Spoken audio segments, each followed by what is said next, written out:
The Islanders have a chance of a lifetime to keep writing their story tonight in their must-win Game 5 against the Carolina Hurricanes, and this one's on the road. Ethan Sears covers the Owls for the New York Post, and he joins us from Carolina. He's on the road himself. My man, Ethan, what's going on, man? Thanks for hopping on with this big one tonight for the Owls down in Raleigh, North Carolina. What are the vibes like around this team, and what's Patrick Waugh and the players saying about possibly stealing Game 5 down in Carolina? Hey, Brandon. Thanks so much for having me. Well, John Gabriel Pajot had a good way of putting it this morning when we spoke to him. He said, it's a sunny, it's a beautiful day down here in Raleigh. It's a perfect day to play hockey. The Islanders, they had a nice flight yesterday. They feel confident. They won Game 4. They feel like the way they've been playing in this series, they should have probably won at least one, if not two other games. They won Game 5 in this building last year. They feel comfortable in this spot, and they're feeling good right now. Why is this team built for a must-win playoff Game 5 on the road?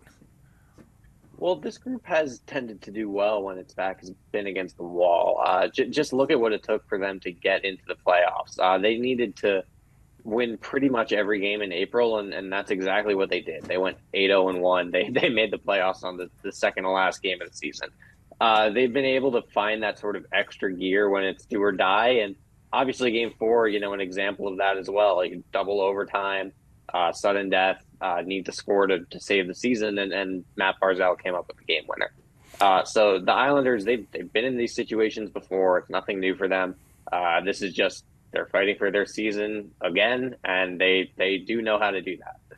The fact that they've been in this situation before breeds confidence, and confidence is the key recipe to win it in terms of going on a run. So break down some of the things that they're doing as a team that'll have them win Game 5 and the things that they're doing that could hurt them and send them home. Well, Brandon, at 5-on-5, they've played a really strong series. They've defended well. They've kept Carolina out of the middle of the ice. You saw in the last couple of games they had a few really nice stretches of possession and attacking and holding the zone themselves. And it looks like the Hurricanes are going to mix up their lines tonight, and that's a sign that Rod Brind'Amour, Carolina's coach, doesn't really like what he's been seeing at 5-on-5. So even though the series is obviously 3-1 Carolina, that's something the Islanders can maybe hang their hats on a little bit. Special teams, that's been the problem for them. We expected it would be tilted towards Carolina coming into this series. That's just what happened. Carolina's got 4 power play goals in 4 games. The Islanders have just 2. They absolutely have to stay out of the penalty box tonight. Just don't even let the Hurricanes go on the power play. The best way to stop it is to not take penalties.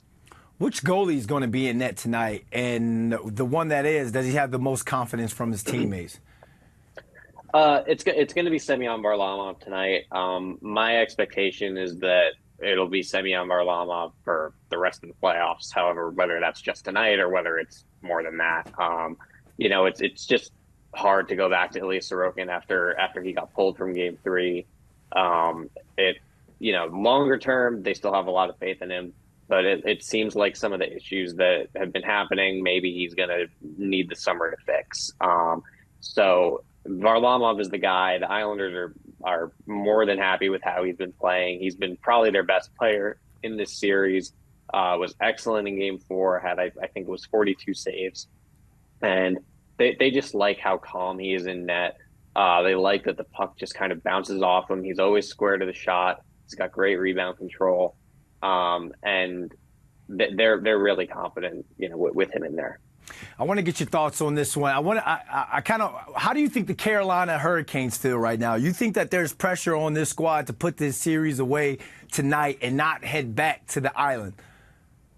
Well, maybe a little bit, because obviously if you're the Hurricanes, I mean, the last thing you want is to get on a plane to play a Game 6 up in New York.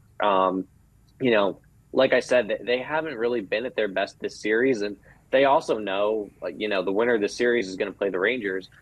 The Rangers finished off the Capitals in 4 games, and they're getting this week to rest. So from their standpoint, I mean, the sooner they can finish off the Islanders and start thinking about that series against the Rangers, how to maybe get their game back, maybe get a couple days off, that would be nice for them.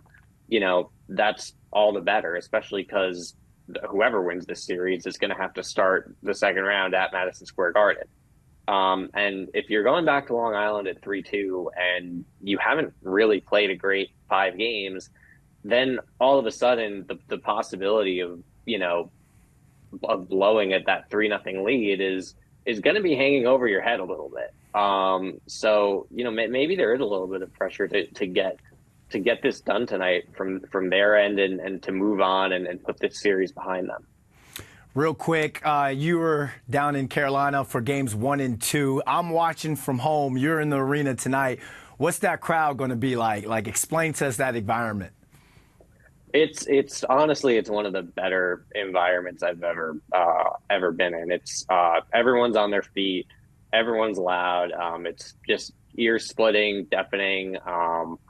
Yeah, it's one of the better playoff atmospheres in the league. Certainly would be a tough place to come and play as a visiting player. And, from my standpoint, just sitting and watching, as a media member, it's always fun to be down here and see it.